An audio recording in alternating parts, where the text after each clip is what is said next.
On a choisi ce sujet parce qu'en travaillant sur les recommandations nutritionnelles aujourd'hui, on s'est aperçu dans la bibliographie qu'a priori il n'y a rien sur l'histoire de ces recommandations en France. Donc c'est important de pouvoir s'y référer et voilà pourquoi on a lancé une étude qui est en partie sur ce sujet-là. Le soutien nous a permis de créer une vraie dynamique collective en fait. C'est un projet qui réunit 11 personnes,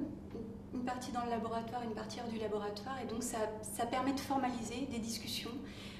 et la rencontre entre des recherches qui sont menées en parallèle et qu'on peut réunir à travers ce projet. Je pense que par rapport à l'ensemble des dispositifs qu'il y a aujourd'hui en termes de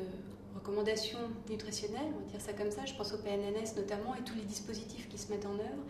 on espère pouvoir aider à mieux faire passer peut-être un certain nombre de messages, ou en tout cas à comprendre pourquoi, dans certains cas, ils ne passent pas bien, ils ne sont pas reçus comme on aurait aimé. Bien, par exemple, pour les personnes qui travaillent sur les enfants ou les adolescents,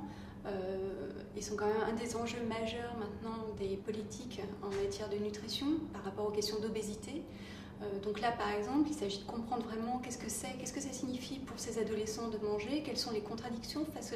qu'ils ont à gérer en fait entre la culture des pères qui est plutôt, on aime la junk food, la culture des pères qui dévalorise des messages comme ceux du PNNS et en même temps leur souci du corps, le fait de ne pas vouloir grossir, pardon. Donc